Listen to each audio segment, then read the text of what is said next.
ધર્મ છે યુદ્ધમાં શત્રુને મારવા, અને યુદ્ધમાં જ્યાદા શત્રુને મારે એ શૂરવીર ગણાય. અને રાજધર્મ હોતી છે. રાજાને નિર્માલ્યતા પોહાય નહીં. શત્રુને જો દંડ ન દે તો એ રાજા નિર્માલ્ય કહેવાય. એટલે હું એ જ કઉ છું એમ. હે હા, યુદ્ધ કરતા હતા. ઘણા ખરા અર્ધા આમાં અર્ધા આમાં હતા ને. ભીમસેન હતા ને એ યુદ્ધ કરતો હતું. મારે કીધું ભીમસેન જ જાજુ યુદ્ધ કરી આવતો. યુધિષ્ઠિર મહારાજ હતો, અહિંસા ધર્મ ને રાખી જતા એમ. એ દુર્યોધન ને દુખવે નહીં અને શકુની નહીં નો દુખવે. તો એવી જ રીતે યુદ્ધ નો ધર્મ છે એ શાસ્ત્રમાં એને અનુમોદન આપ્યું છે. એવી રીતે યજ્ઞમાં પણ અનુમોદન આપ્યું છે. શાસ્ત્રીય હિંસા એ હિંસા નથી. યજ્ઞ આ હિંસા ન હિંસા. યજ્ઞમાં હિંસા કરે તો એ હિંસા નથી એવું શાસ્ત્રમાં જ કીધું છે. અને મહારાજને સંતોએ પ્રશ્ન જ પૂછ્યો છે. મહારાજે પૂછ્યું કે ધર્મ કોને કહેવાય? એટલે મહારાજે પૂછ્યું છે ધર્મ એમ. આખા વચનામૃત પરથી અભિપ્રાય એવો થયો કે હિંસા કોને કહેવાય અને અહિંસા કોને કહેવાય. અને અહિંસા કરવી, બોલો શાસ્ત્ર પ્રમાણે હિંસા કરી લે તો ધર્મ કહેવાય કે નહીં? કે અહિંસા રાખે તો જ ધર્મ કહેવાય? એવું મહારાજે પૂછ્યું છે. એટલે સંતોએ વળી વધારે સ્પષ્ટીકરણ કરીને મહારાજને હામું પૂછ્યું કે મહારાજ શાસ્ત્રમાં તો બેહવાના કીધા છે. યુદ્ધમાં શત્રુને મારવા એવું કીધું. યજ્ઞમાં યજ્ઞમાં હિંસા થાય એટલે યજ્ઞમાં હિંસા કરવી એવું. તો એ હિંસા ન કે કરવી એમ તો નહીં, પણ યજ્ઞમાં હિંસા થાય તો એ હિંસા કહેવાય નહીં. રામાનુજાચાર્યજી એ થોડુંક આને બહુ નિષેધ નથી કર્યો ને. રામાનુજાચાર્યજી બહુ આવો નિષેધ નથી કર્યો. એ યાગની હિંસા એને માન્ય છે એવું. કારણ કે મારે જે વચનામૃતમાં કીધું રામચંદ્રજી ભગવાન ક્ષત્રિયની પ્રકૃતિ અવૈરિત્યા હતા અને મૃગ્યા કરવાની ઉજાતા હતા. એટલે આવું એમ કે એ લોકોએ બહુ નિષેધ નથી કર્યો. યજ્ઞની હિંસા હોય એ યજ્ઞની હિંસા એને હિંસા ન માનવી કીધું. તો આમાં ધર્મ કયો હું સમજવો? આપણે તો મહારાજ ને મતે શું સમજવો? મહારાજે એક જગ્યાએ આવું કીધું કે હિંસા થાય તો વાંધો નહીં. એનો અર્થ એવો છે મુઠ્ઠી વાળીને બેહી રે થોડું પોહાય ઢોંડિયાની ગોળે, એવું મહારાજે કીધું. અને હિંસા અહિંસા ધર્મ ક્યાં સુધી રાખવો? જો અહિંસા જો મુખ્ય હોય તો જૈનો આપણા કરતા આગળ વધી ગયા કહેવાય. તો આપણે જૈનો ધર્મ પાળવો જોઈએ. નાવા ધોવાનું બંધ કરી દેવું જોઈએ. એમાં હિંસા થાય છે ને. એના ધર્મ છે એ પાળવા. એના ક્યાં વ્રત હોય છે એવા વ્રત રાખવા જોઈએ આપણે. રેણુ કે એવા બધા. તો મહારાજ જો આ વચનામૃતના આધારે તો એ બરાબર થયો. તો તમારે તમે શું કહો છો? ઉપાસનાને કે ભક્તિને ખંડન કરતા હોય તો એવી અહિંસા ન રાખવી. ઉપાસના અથવા ભક્તિને ખંડન કરતા હોય એવી અહિંસા ન રાખવી. પોતાના વ્યક્તિગત કઈ સ્વાર્થ કે લાભ હોય એના માટે હિંસા, એવી હિંસા ન કરવી. એવું તો કઈ કેવી રીતે કેમ કે મહારાજે તો અહીંયા તો શું કીધું ને કે અહિંસા ધર્મ પાળવો. અને હિંસા છે એ રાગ પ્રાપ્ત છે. ધર્મ અર્થ અને કામ એ રાગ પ્રાપ્ત છે. એને માટે હિંસા ન કરવી. એને માટે હિંસા કરવી ધર્મ નથી. ભલે શાસ્ત્રમાં કીધું હોય કે યુદ્ધ કરવું, રાજ્યને માટે યુદ્ધ કરવું, ક્ષત્રિયો હોય એને ક્ષત્રિયનો ધર્મ બજાવો એવું કીધું હોય તોય પણ મહારાજે શું કીધું? શાસ્ત્રમાં કીધું છે એ વાત સાચી, પણ એ ધર્મ અર્થ અને કામ ની સિદ્ધિ માટે છે. શારીરિક પુરુષાર્થ ને શાસ્ત્રમાં અનુમોદન આપ્યું જ છે. અર્થને પ્રાપ્ત કરવો એવું શાસ્ત્રમાં એને પુરુષાર્થ જ કીધો છે ને, એટલે અનુમોદન આપ્યું જ છે. અને ભોગ ભોગવવા આશ્રમ પ્રમાણે એને અનુમોદન આપ્યું છે. પણ એ બધા છે અનુમોદન આપ્યું છે એ વાત સાચી, પણ એ ધર્મ અર્થ અને રાગ પ્રાપ્ત છે. ધર્મ અર્થ અને કામ, તો એ ધર્મ કયો? વર્ણાશ્રમ ધર્મ. રાગ પ્રાપ્ત છે એ ધર્મ કયો? વર્ણાશ્રમ ધર્મ. સ્વર્ગાદિક ને મેળવી દેનારો એ મહારાજે જે કીધું ધર્મ જ્ઞાન વૈરાગ્ય ને ભક્તિ, એ નહીં પણ કર્મકાંડ રૂપ ધર્મ હોય, એમ કે આ યજ્ઞ કરવાથી સ્વર્ગમાં પ્રાપ્તિ થાય ને આ પ્રાપ્તિ થાય ને આ પ્રાપ્તિ થાય, એ ધર્મ છે એ રાગ પ્રાપ્ત છે. અને રાગ પ્રાપ્ત ધર્મ છે એમાં હિંસાની છૂટી શાસ્ત્રમાં ક્યાંક આપી છે. એ પણ શા માટે આપી છે? સંકોચ માટે. હિંસાના સંકોચ માટે આપી છે, હિંસા કરાવવા માટે નહીં. એટલે મહારાજે તો મૂળ માંથી કાઢી નાખ્યું કે હિંસા કરાવી જ નહીં. રાગ પ્રાપ્ત છે ને, એટલે રાગ પ્રાપ્ત એ ધર્મ નથી, એ તો નિભાવ છે. ઓલો નિભાવ કરતા શું છે કે એક વેચલો રસ્તો કાઢ્યો છે, ઓલાને ઓછું કરવા માટે રસ્તો કાઢ્યો, એ જો છોડી દેતા હોય તો વધારે સારું. એટલે હિંસા ધર્મ વેદનું તાત્પર્ય છે જ નહીં. સત્સંગી જીવનમાં એમાં બહુ આની ચર્ચાઓ આવી છે ને કે વેદોનું તાત્પર્ય હિંસામાં છે જ નહીં. હિંસા કીધી હોય તો એમાં નથી, એનો સંકોચ કરાવવો એમાં છે.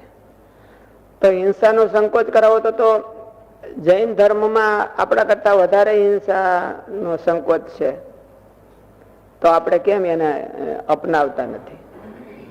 અને મહારાજે કેમ મહારાજે એવું તો નથી કીધું કે એવું કરવું આપણે. વલ્ભાચાર્યજીએ કીધું કે ભાઈ વિઠ્ઠલનાથજીએ કીધું એમ પૂજા કરવી, વિઠ્ઠલનાથજીએ કીધું એવી રીતે પૂજા કરવી મહારાજ. તો એમ કીધું જૈનોએ કીધી હોય એવી અહિંસા પાળવી, એવું મહારાજ કેમ ન કીધું?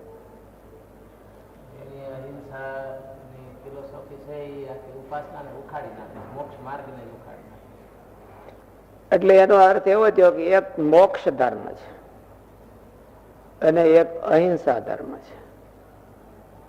અહિંસા ધર્મ એ મોક્ષને માટે જ છે. અહિંસા ધર્મ છે એ મોક્ષને માટે જ છે, પણ અહિંસા ધર્મ એવો મોક્ષને જાળવીને અહિંસા રાખે.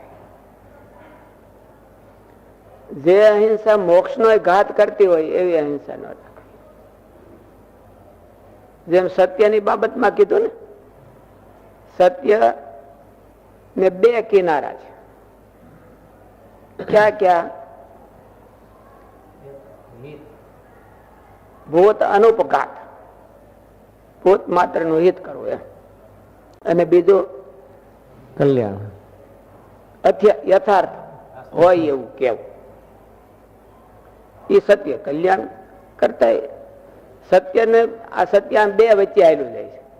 હોય એવું જ કેવું જોઈએ એને સત્ય કહેવાય ને, પણ હોય એવું કેતા હોય અને એમાં કોઈકની હિંસા થતી હોય, ભૂતનો ઉપઘાત થતો હોય તો હોય એવું કેવું નહીં.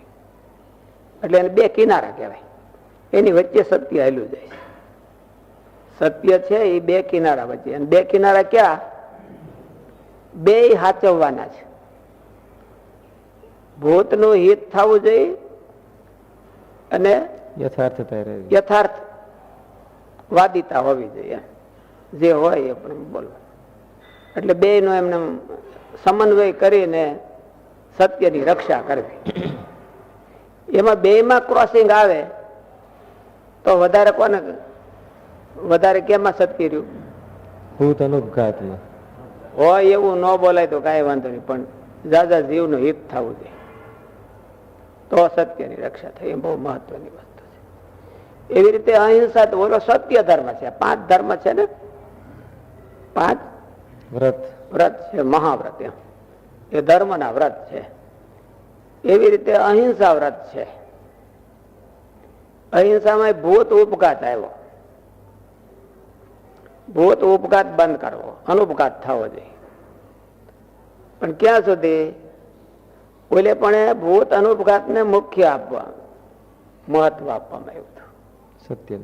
સત્ય ધર્મમાં હોય એવું ન બોલાય તો વાંધો નહીં, પણ ભૂત અનુપઘાત રહેવો જોઈએ, ભૂત હિત રહેવું જોઈએ, રાજા જીવનું હિત થાય એવું રહેવું જોઈએ. હવે ઈ ધર્મ આવ્યો, એ આયા આવ્યો અહિંસા ધર્મ. તો અહિંસા ધર્મમાં પણ 2 પ્રકાર લેવાય. એક તો જીવનું કલ્યાણ થવું જોઈએ અને એક ભૂતનો અનુપઘાત થવો જોઈએ. જૈનોમાં વિચાર કરવામાં આવે છે કે આપણા શ્વાસમાંથી હોતે એટલે બધા મરે, આપણે નાઈ તો હોતે જીવ મરે, પેશાબ કરીને ટટ્ટી પેશાબ જઈ તોય મરે, તો પછી જવું કે નહીં? એટલે એવો વિચાર એમાં કર્યો છે. ભૂત અનુપઘાત નો વિચાર કર્યો છે. બોલે પણ ભૂત અનુપઘાત ને મહત્વ આપવામાં આવ્યું હતું કે ભૂત અનુપઘાત ન થવો જોઈએ. ખોટું બોલાય તો વાંધો નહીં. 2 કિનારા હતા, એક કિનારા 2 ની ક્રોસિંગ થાય તો આને હાચવવાનો, તો એ સત્ય ધર્મ હચવાય. રાજા જીવનું હિત ન થતું હોય અને ભૂતને ઉપઘાત થતો હોય અને હોય એવું બોલી દે તો એ સત્ય ધર્મ હચવાનો ન કહેવાય. હવે એનો ભૂત અનુપઘાત હતો એ હોતે આવ્યો કે ધર્મમાં, એ ધર્મની લાઈનમાં આવ્યો. એને 2 કિનારા છે. એક કલ્યાણનો ઘાત ન થવો જોઈએ. ભૂત અનુપઘાત કરતા કરતા કલ્યાણનો ઘાત ન થવો જોઈએ. કલ્યાણનો ઘાત એટલે ઉપાસનાનો ભંગ. ઉપાસનાનો ભંગ એટલે ભગવાનની સેવા ભક્તિનો ભંગ થાય. સેવા ભક્તિ થી શૂન્ય થઈ જવાતું હોય એવી અહિંસા ન રાખવી. એટલે તમારે જેવું કીધું કે એક ભગત છે એ નિવૃત્તિ પકડીને બેહી રહે છે અને બીજો એક તેલ ચાકરી કરે છે, તો એનાથી કોઈક દુખાય છે ખરા? અને આનાથી કોઈ દુખાતા નથી. નિવૃત્તિ પકડીને બેહે તો દુખાતા નથી. તો નિવૃત્તિ પકડીને બેહી રહેવું એ એક શ્રેષ્ઠ ધર્મ કીધો ને. કોઈને દુખવવા નહીં, નિવૃત્તિ પકડીને બેહવું એટલે કોઈને દુખવવા નહીં, એ શ્રેષ્ઠ ધર્મ કીધો. અને આ હોતે એક શ્રેષ્ઠ ધર્મ કીધો. ભગવાનને, ભગવાનના ભક્તની તેલ ચાકરી કરવી, જેવી બની આવે એવી સેવા કરવી. એમ તો એ મોક્ષ ધર્મ કહેવાય. તેલ ચાકરી આપણે કરીએ છીએ શા માટે કરીએ છીએ? જીવના કલ્યાણ માટે કરીએ. એ મોક્ષ ધર્મ કીધો. તો 2 માં જયારે ક્રોસ થાય, તેલ ચાકરી કરવા જાય તો કોક દુભાય અને કોઈને દુભાવીએ નહીં તો તેલ ચાકરી જાય, તો શું કરવું? તેલ ચાકરી કરવી. તેલ ચાકરી કરવી એટલે એ મોક્ષ ધર્મ છે. એ કલ્યાણ એને ઉપાસના. મોક્ષ ધર્મ તો આમાંય મારે જ કીધું અહિંસા ધર્મ છે, એ મોક્ષને માટે છે. પણ ક્યાં સુધી? એ લિમિટેડ હોય એવું બોલવું એને સત્ય કહેવાય, એ પણ કઈ મર્યાદા સુધી? ભૂત અનુપઘાત ન થતો હોય ત્યાં સુધી. ભૂતોની હિંસા ન થવી. હોય એવું બોલતા જો કોઈને પ્રાણી માત્રની હિંસા થતી હોય તો એવું ન બોલે, તોય એનું સત્ય રહે. નહીં બોલે તોય, ખોટું બોલે તોય, તો એનું સત્ય રહે. અને એમાં મહાભારતમાં ભગવાને પ્રૂફ કરી દીધું એનું સત્ય રહે. અને ઓલાનું સત્ય હોય એવું બોલે એનું સત્ય જાહે. યુધિષ્ઠિર મહારાજ સત્ય ગયું, હોય એવું બોલી ગયા તો એનું સત્ય ગયું. રાજા જીવનું હિત ન જાળવી ગયા, પણ પોતાનું કલ્યાણ ખોદે. તો પોતાનું કલ્યાણ ખોદાવું ન જોઈએ, પોતાનું કલ્યાણ બ્રેક ન થવું જોઈએ. કલ્યાણ ધર્મ છે જેમ સત્ય કરતા અહિંસા ધર્મ મોટો છે, એટલે તો એમ કે અહિંસા પરમો ધર્મ એવું કીધું. અહિંસા પરમો ધર્મ શું કરે કીધું?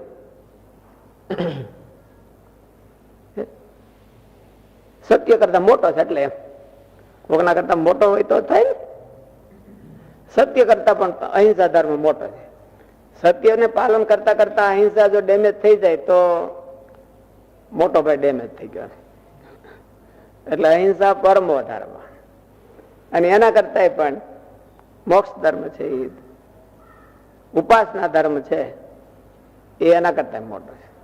એટલે જો એ અહિંસા આને જો ડેમેજ કરી નાખે તો એ અહિંસા રે નહીં, એ ધર્મનું કઈ ફળ દે નહીં.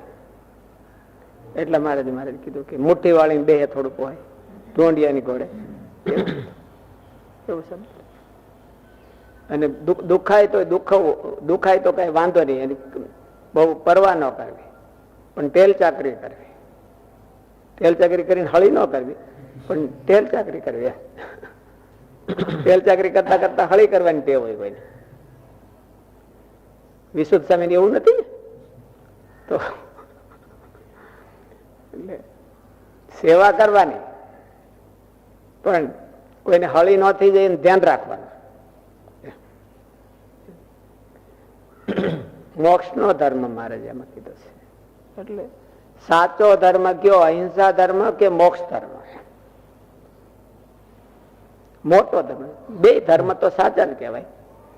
સત્ય ધર્મ છે, અહિંસા ધર્મ છે, અને મોક્ષ ધર્મ છે. એમાં મોટો કયો એમ? નહીં તો મહારાજના વચનોનો પરસ્પર વિરોધ આવે. એક ઠેકાણે મહારાજ આવું કીધું ને એક ઠેકાણે અહીંયા મહારાજ એવું કીધું કે યુધિષ્ઠિરનું આખા દેશમાં રાજ હતું તો એને અહિંસા ધર્મ પાળ્યો. એટલે અહિંસા ધર્મ પાળ્યો એમ મહારાજનું કહેવાનું શું છે? તમે પાળજો, તમે પાળજો. પછી મહારાજ બીજે ઠેકાણે એવું કીધું કે સેવા કરે તો દુખાય તો વાંધો નહીં. બેન ક્રોસિંગ આવ્યું ને, પણ ક્રોસિંગ એટલું આવે એટલા માટે આવ્યું કે મહારાજે અહિંસા ભલે અહીં કીધી, પણ અહિંસા એની મર્યાદા એટલી છે કે ઉપાસના ધર્મમાં નડવી ન જોઈએ. સત્ય જેમ અહિંસામાં નડવું ન જોઈએ. સત્યનો અર્થ તો યથાર્થ વક્તવ્ય એમ બોલવું એ જ કહેવાય. પણ તો એનાથી હિંસા થતી હોય તો એવું સત્ય નહીં ગણાય.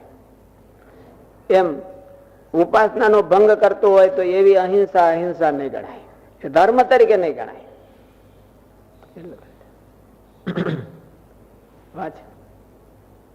મહારાજે સંતોને આજ્ઞા કરી કે કોઈ મારે કે પીડે કે એવું કરે તો એમને સામે કઈ ઓલું ન કરવું, અને હાવ મારી નાખતા હોય તો ભાગવું એવું કીધું. કારણ કે હું તો કલ્યાણ બગડી જાય. જીવનું પ્રોટેક્શન કર. જીવનું પ્રોટેક્શન કર્યા પછી જેટલું સહન થતું એટલું સહન કરો. મારે ક્યાંક મારકૂટ થતી હોય, ઓલું થતું હોય તો મરી ગયા ગોળ્યા એમ ન કરો. આપણે જીવતા હશું તો મોક્ષ માર્ગ નો ઉપાય થાય. કઈ બાકી હોય તો થઈ ગયું હોય ને પછી માર નાખે તો કઈ વાંધો નહીં. એટલે કલ્યાણ નો ઘાત ન થવો જોઈએ. સામે પાટવે આવી તોય કલ્યાણ નો ઘાત થાય, અને મરી જાય તોય કલ્યાણ નો ઘાત થાય. એટલે ભાગવાની વાત કરી, રસ્તો ગોતીને ભાગવાનો. મહારાજે એવું નથી કીધું કે કોઈક મારતો હોય તો ડેબું ધરવું, એવું તો ગાંધીજીએ કીધું હતું. આ મહારાજે નથી કીધું. ભાગવું નથી. અને હરકું લાકડી લઈને આવો તો હોય મારવા તો જલ્દી ભાગવું, અગાઉથી ભાગવું. થોટ મોટ કરતો હોય તો જોયું કે શરૂઆત કરે પછી ભાગી તો કઈ વાંધો નહીં.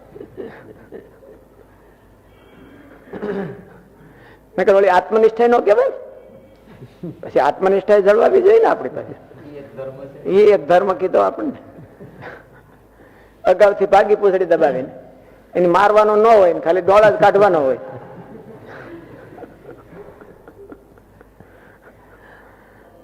તો એટલે આપણે આત્મનિષ્ઠા રહી જાય ને દેવાના રહી જાય. એકાબીજા ધર્મ છે એ એકાબીજાને હળણ થયેલા છે. એટલે ધર્મસ્ય તત્વમ નિહિતમ ગુહાયા મહાજનો એન ગત સપંથ.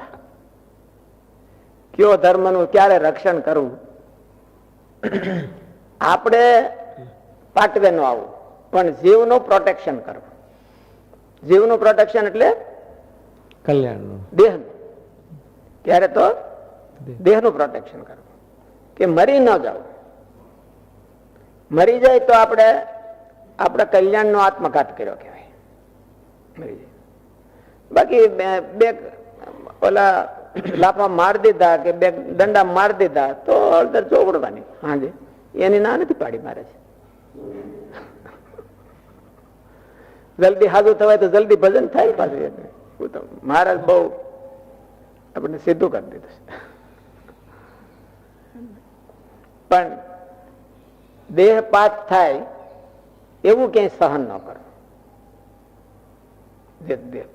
અને દેહપાત ન થાય ત્યાં સુધી સહન કરવું, કલ્યાણના માટે કરવું. વાંધો કોઈને કોઈ દુખાતો હોય, કોઈની હિંસા થતી હોય તો આપણે ઝીલી લેવી. અને દેહપાત થવામાં જો કલ્યાણ થઈ જતું હોય તો કઈ વાંધો નહીં. મહારાજ ન કીધું કે ગોંદાળી ગામના કાંઠી એ બે સાધુને માટે મરાણા શહીદ થઈ ગયા તો એનું કલ્યાણ છે મહારાજ મુક્તાન સ્વામીને હારે કરશો. અને એને મહારાજ વખાણ્યું કે એવી રીતે કોઈક જો ભગવાનના ભક્તને પીડતો હોય અને આડો ફરે અને એમાં કદાચ ને મરે તો પણ એના બ્રહ્મ ઇત્યાદિ પાપ કરે. અને એને મહારાજ વખાણ્યા. એટલે દેહપાત જો એવું થતું હોય તો કઈ વાંધો નહીં, પણ એવું કઈ ન થતું હોય, નકરું જો ભયું જ જતું હોય તો ન જવા દેવું. એળે જતું હોય તો ન જવા દેવું. કેમ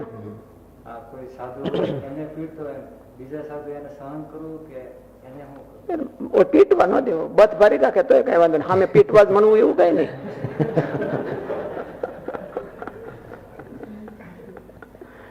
એ આને પીટતો હોય તો આપણે પીટવા જ મળવું એવું નહીં, પણ એને બથ ભરી રાખી તો પીટ તો બંધ થઈ જાય ને.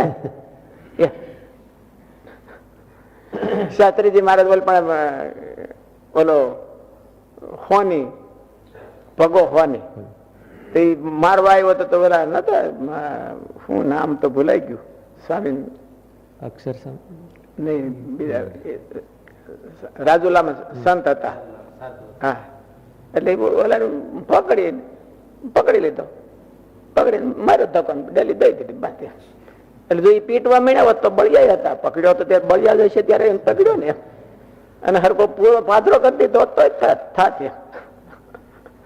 પણ વિવેક રાખવાનો એમ કે આમ બધ ફેરે બંધ થઈ જતું હોય તો પછી પીટવાનું નહીં. પછી બોલો ભાવ માને એમ ન હોય તો થોડોક પીટવો, તો પણ પૂરો ન પીટી નાખવો. દેહનો પાપ ન કરે, એના દેહનો જીવોને જીવવા દો ઉપર જગત હાલે. જીવો જીવસ્ય જીવનમ, અને જીવોને જીવવા દો. કલ્યાણ મેળવો અને કોકને મેળવાનો વ્યત રાખો. એમ મેળ આપણે એમ કે નકરું ખાલી આપણે આનંદમાં રહ્યો અને બીજાને આનંદમાં રહેવાનો વ્યત તો રહેવા દેવાનો ને. એમાં આપણે કલ્યાણ મેળવવાનું અને બીજાને કોકને કલ્યાણ મેળવવાનો વ્યત રહેવા દેવાનો, તો એ બે હચવાય ગયું કહેવાય. પણ પાછું આપણું હતે રક્ષણ કરવાનું ને એનું હતે રક્ષણ કરવાનું બે.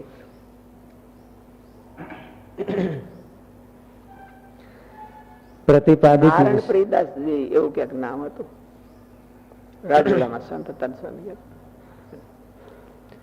એટલે ધ્યાન રાખવાનું આવું. બોલું ધર્મસ્ય તત્વ નિહિતમ ગુહ્યમ બહુ ઊંડું વિચાર ત્યારે થાય, નહીં તો થાય નહીં. પ્રતિપાદિત વિષય હિંસામય અને અહિંસામય ધર્મનું યથાર્થ સ્વરૂપ. મુખ્ય મુદ્દા યજ્ઞાદિકને વિશે પશુ હિંસા સહિત ધર્મ કયો છે? હિંસાયુક્ત ધર્મ અર્થ અને કામ પર છે. અહિંસામય જે ધર્મ છે તે જ મોક્ષ પરાયણ છે.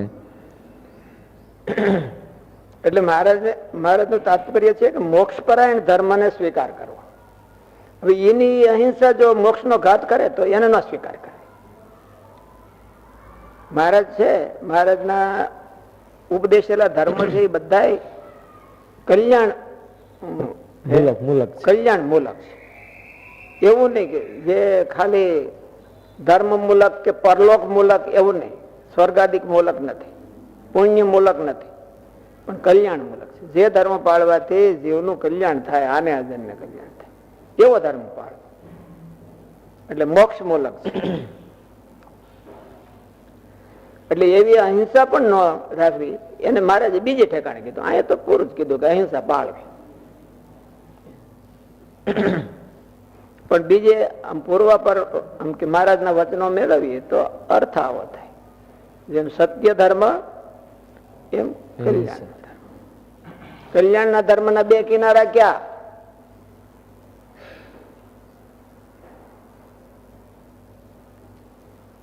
પોતાનું કલ્યાણ ને બીજાનું. સાધુને રાજી કરવા ને ભગવાનને રાજી કરવા. એમ ભગવાનને રાજી કરે ને સાધુ કોઈ રાજી થાય તો થાય નહીં, બ્રેક થઈ જાય. એના બે કિનારા છે. સાધુ ને જાળવા ઠેઠ લગી જાળવાનું. ભગવાન કુરાજી થાય તો થવા દેવા ગયા, સાધુ ને જાળવા એવું કીધું. પણ ભગવાન કુરાજી થાય એવા સાધુ ઈ પાછા ભગવાનને કુરાજી કરતા એને ન કરવા. ઈ જો ભગવાનને કુરાજી કરતા હોય એવું વર્તન હોય તો એને બહુ રાજી ન કરવાય. પણ આને રાજી કરે એટલે એ બે હચવાઈ ગયો. બે ને રાજી કરવાના છે. એ બે માં એમાં ક્રોસિંગ થાય ત્યારે વાંધો, ત્યારે સાધુ ને રાજી રાખવા. આ વચનામૃતમાં શ્રીજી મહારાજે પ્રશ્ન કર્યો છે, ધર્મ તે કેનું નામ છે? તેનો શાસ્ત્રની રીતે ઉત્તર કરો. જે હિંસક રાજા હતા તે પણ શરણે આવ્યો જે જીવ તેને મારતા નહીં અને મારવા દેતા પણ નહીં. એટલે શરણે આવેલાને મારવા કે મરવા દેતા નહીં, પણ અશરણાગતને તો પોતે મારતા. યુદ્ધમાં જઈને માર નાખતા બધા. યુદ્ધને બાઉન્ડ્રી ઉપર જઈને બીજાને મારતા અને યજ્ઞમાં હિંસા કરતા. એમ મહારાજ કહેવાનું છે. એ બે શાસ્ત્રીય હિંસા છે. પાછી તો શાસ્ત્ર તેને ધર્મિષ્ઠ કહે છે કે નહીં? તેઓ વેદની મર્યાદાનું પાલન તો કરતા. યુદ્ધ કરી મહાભારત નો યુદ્ધ થયો ને યુધિષ્ઠિર ને બહુ શોખ થયો અને અર્જુન ને ન થયો. એ હિંસા ને લઈને જ હતું. તો કેમ ન થયો અને એકને કેમ થયો?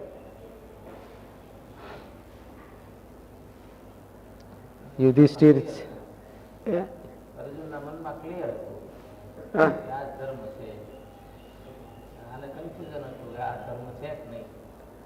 યુધિષ્ઠિરે કોના લઈને યુદ્ધ કર્યું હતું? પાર્થ ને કહો ચડાવે બાણ એવું કોઈને કીધું હતું? હે કુંતાજી. કુંતાજી ના કહેવાથી એને એટલે એ ધર્મ નો એક પાસો છે. એમ કે મારી માં કે મારે યુદ્ધ કરવું. કુંતાજી એ ભક્ત હતા પણ એના માતાને કહેવાથી અને અર્જુને કોના કહેવાથી યુદ્ધ થયું? કૃષ્ણને કહેવાથી. એને કઈ ઓલું નથી. એને બીજું કઈ આ લોકનો કે કોઈ એવો દાવો નથી. એને કૃષ્ણએ કીધું તને કર્યું. એટલે એને નિષ્ઠાને માટે યુદ્ધ કર્યું હતું. નિષ્ઠાને માટે હિંસા કરી હતી. એટલે નિષ્ઠાને માટે હિંસા થઈ હતી. હિંસા ન ગણાય. યજ્ઞની હિંસા હોય તો હિંસા ગણાય, શાસ્ત્રીય હિંસા હોય તો હિંસા ગણાય. યુધિષ્ઠિરે શાસ્ત્રીય હિંસા કરી હતી અને અર્જુને નિષ્ઠાની હિંસા કરી હતી. એને નિષ્ઠા કરી હતી એટલે એનો ધર્મ બ્રેક ન થયો. અને યુધિષ્ઠિરને મનમાં પશ્ચાતાપ બહુ થયો. બ્રેક નહોતો થયો. કૃષ્ણની ઈચ્છા હતી પણ એને કૃષ્ણની ઈચ્છા છે એટલે હું યુદ્ધ કરું છું એવું નહોતું માન્યું. યુધિષ્ઠિરે કૃષ્ણની ઈચ્છા છે એટલે હું યુદ્ધ કરું છું એવું નહોતું માન્યું. અર્જુને તો એમ માન્યું હતું કે કૃષ્ણની ઈચ્છા છે એટલે હું યુદ્ધ કરું છું. નહીં તો એને હોતે કુંતાજીની આજ્ઞા તો હશે ને. એને આજ્ઞા તો પાર્થ એટલે કોણ? બધા હે પાંચે પાંચ બે બધા. યુધિષ્ઠિર ને પાર્થ કહેવામાં આવે. વૃથાનો દીકરો હતો ને એટલે એને હોતે આજ્ઞા હતી ને અર્જુન ને હોતે આજ્ઞા હતી એને. પણ અર્જુને એ આજ્ઞાને માથે ચડાવીને યુદ્ધ નહોતું કર્યું. અર્જુને તો કૃષ્ણની આજ્ઞાને માથે ચડાવીને યુદ્ધ કર્યું હતું. એટલે એને શોખ ન થયો અને એનું કલ્યાણ પણ એને એમ નથી. યુધિષ્ઠિરના મનમાં એમ છે કે મારું કલ્યાણ કોઈ દી થાહે નહીં, અને અર્જુન એમ મારું કલ્યાણ કોઈ દી જાહે નહીં એમ. એટલે અહિંસા ધર્મ અને મોક્ષ ધર્મ, કલ્યાણ નો ધર્મ. મોક્ષ નો ધર્મ સાચવવો,